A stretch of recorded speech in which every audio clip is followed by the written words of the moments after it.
Bonjour, je suis ravie de te retrouver ici pour une nouvelle vidéo parfumée. Installe-toi confortablement, on va commencer tout de suite. Je vais te parler d'une dernière trouvaille. J'ai des échantillons, mais j'ai aussi des full size que j'ai achetés.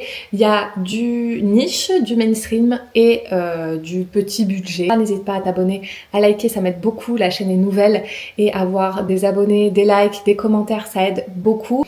Et on va commencer tout de suite. Il s'agit de l'Actea Divina. C'est de la collection Taskin de chez Paris Corner.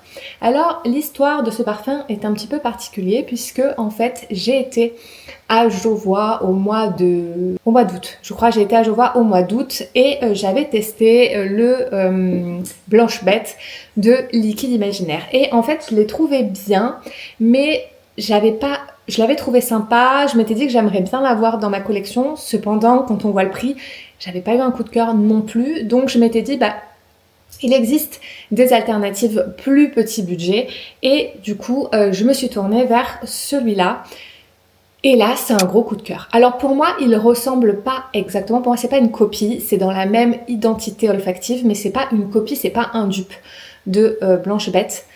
Et pour moi, de mon point de vue, pour mon nez et pour qui je suis au quotidien, il a ma préférence. Quand je l'ai reçu, donc j'ai fait un achat à l'aveugle entre guillemets parce que je savais que Blanche Bête me plaisait, mais je n'avais pas senti ce parfum et quand je l'ai reçu, ça a été le coup de cœur immédiat. Par rapport à Blanche Bête, il est, je trouve, de mon point de vue, plus doux. On est sur la même identité olfactive comme je te le disais.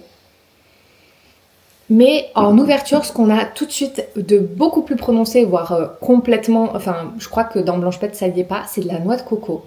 On sent tout de suite la noix de coco qui apporte une fraîcheur, une gourmandise et qui vient un petit peu atténuer ce jasmin qui est sur Blanche Bête, qui est un jasmin très animal. On est sur vraiment un parfum fourrure. Et justement, c'est ce qui me gênait un peu avec le Blanche Bête, c'est ce côté un peu trop fourrure animale. Et ici, ça vient être vraiment, c'est atténué par la noix de coco. Je le trouve moins fort. Cependant, il est très opulent, il est quand même très fort, il a une très très bonne tenue. J'ai eu beaucoup de compliments quand je portais ce parfum-là. Et honnêtement, c'est un parfum doudou, c'est un parfum réconfort et en même temps je le trouve classe, je trouve qu'il va là sur cette période automnale, hivernale, il est parfait. Il a clairement ma préférence, je le trouve exceptionnel, je l'adore et je le porte avec plaisir au point où en fait en ce moment je pourrais porter que celui-là tellement je l'aime et tellement il est exceptionnel à mes narines et vraiment je l'aime trop. Si jamais tu as l'occasion, je te conseille vraiment d'aller le tester. Si comme moi tu aimes Blanche Bête mais tu trouves qu'il a un côté un peu trop lourd, un peu trop animal, eh bien celui-là pourrait te plaire. Ensuite, un autre parfum moyen-oriental, c'est le Noble Blush de chez Latafa. Et là, pour le coup, c'est un parfum que sur le coup, je ne l'ai pas trouvé exceptionnel. Mais sur ma peau, il se développe d'une telle manière qu'il est vraiment très joli et j'adore le porter. Alors déjà, ce qu'il faut signaler sur ce parfum, on est sur un parfum costaud, on est sur un parfum qui projette, on est sur un parfum qui tient vraiment beaucoup.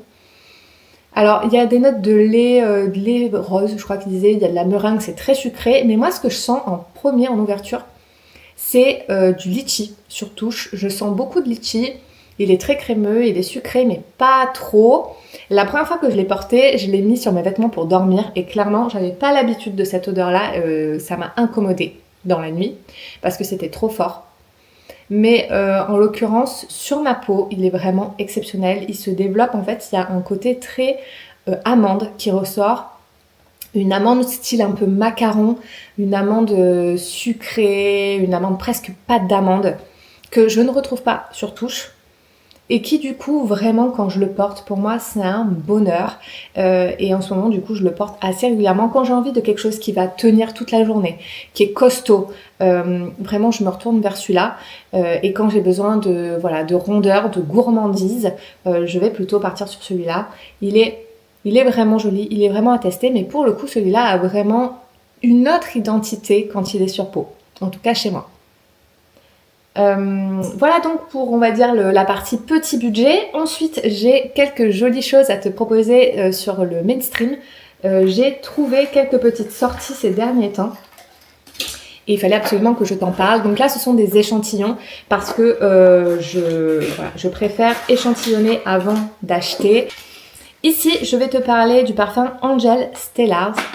C'est une sortie récente, je crois. Et pour le coup, celui-là, il y a un vrai coup de cœur. Il y a vraiment quelque chose pour moi. Il est d'une beauté, ce parfum. En fait, donc, pour te raconter, parce que Angel, pour moi, il y a vraiment une histoire. Ma maman portait Angel quand j'étais adolescente. Ça a été son parfum signature pendant des années et des années et des années. Ma maman est décédée il y a 1 an et j'ai Angel chez moi parce que j'ai besoin d'avoir son odeur. Mais cependant, je suis incapable de porter le Angel tel qu'il existe à l'origine. Et ce flanqueur-là, je l'ai vraiment trouvé réussi.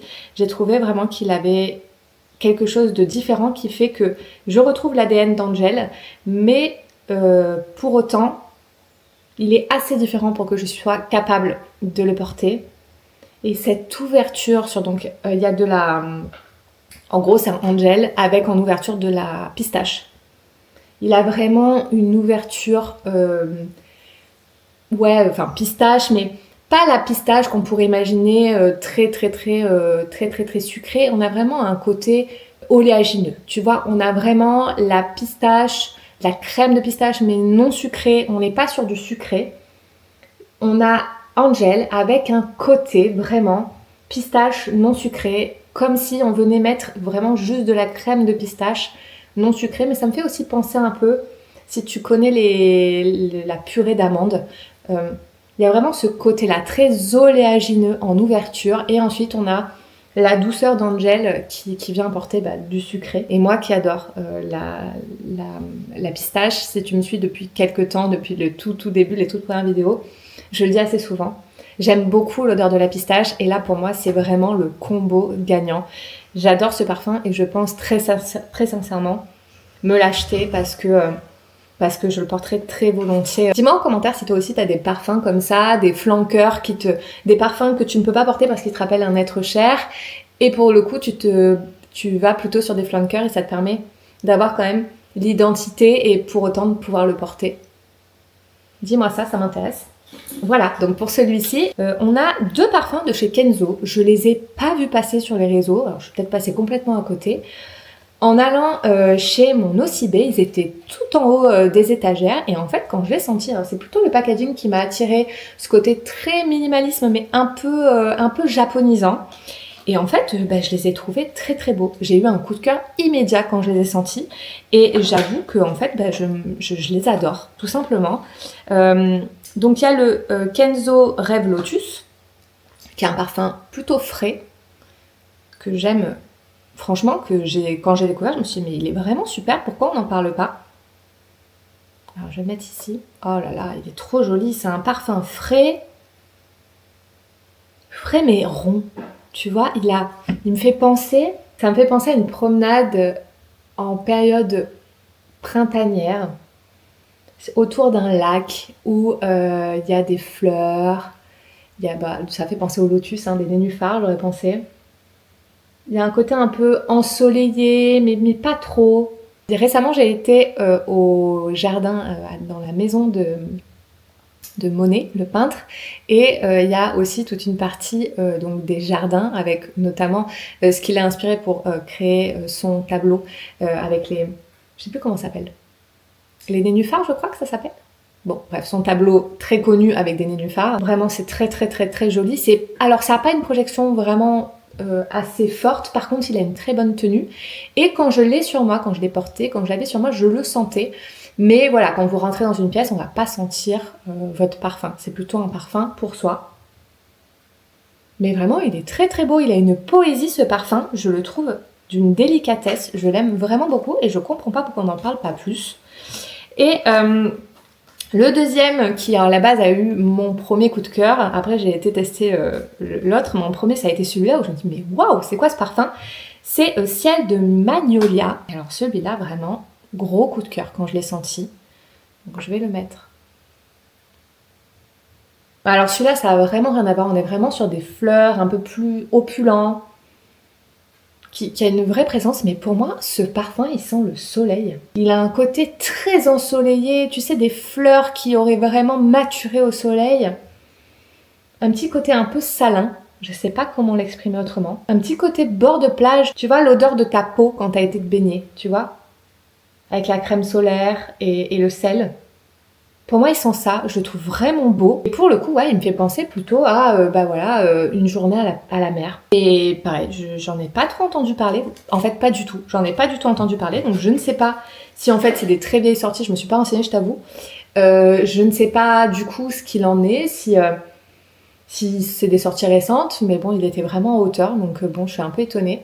Si c'est des sorties récentes, s'ils sont passés complètement en dehors de mes radars, ce qui est possible. Mais bon, voilà.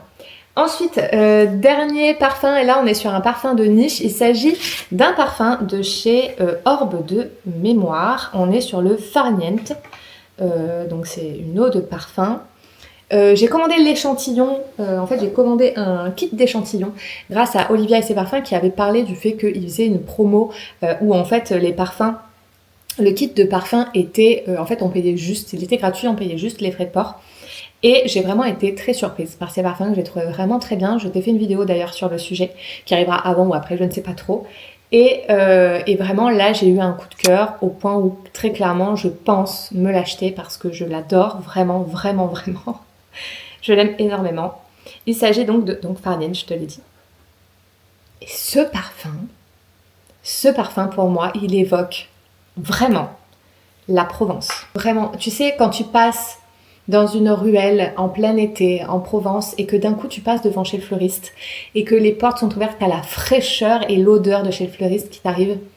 C'est ensoleillé, donc c'est très floral. Comme je te dis, c'est vraiment pour moi, c'est ça. L'odeur de chez le fleuriste, quand t'arrives d'un coup c'est frais, tu te balades dans la rue et t'as cette fraîcheur de chez le fleuriste avec cette odeur. Ça sent, voilà, ça sent pour moi.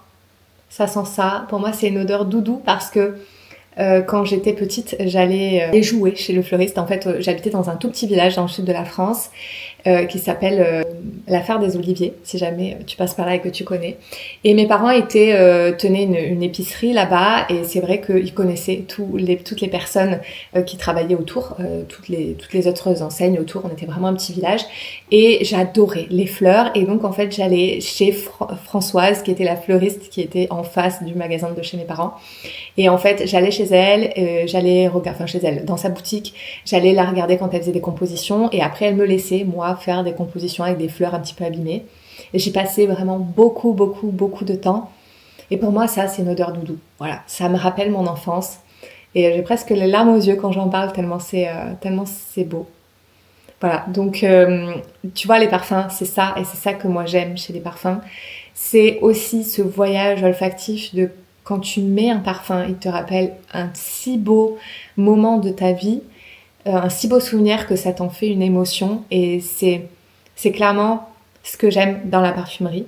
Très très beau parfum. Et clairement, on va le retrouver dans mes parfums, dans ma collection de parfums, parce qu'il est exceptionnel ce parfum. Je te parle d'autres de ces parfums dans la revue complète sur cette marque Orbe de Mémoire Parfum, qui est vraiment une marque à connaître de mon point de vue, qui est plutôt confidentielle pour l'instant, mais je trouve que les créations sont magnifiques. Et voilà. Voilà pour mes derniers coups de cœur, mes dernières découvertes du moment. J'espère vraiment que c'est une vidéo qui t'aura plu. Encore une fois, n'hésite pas à commenter, à liker, tout ça, tu sais. Et je sens partout, j'ai plein d'odeurs. Et moi je te dis à bientôt pour une vidéo parfumée. Salut!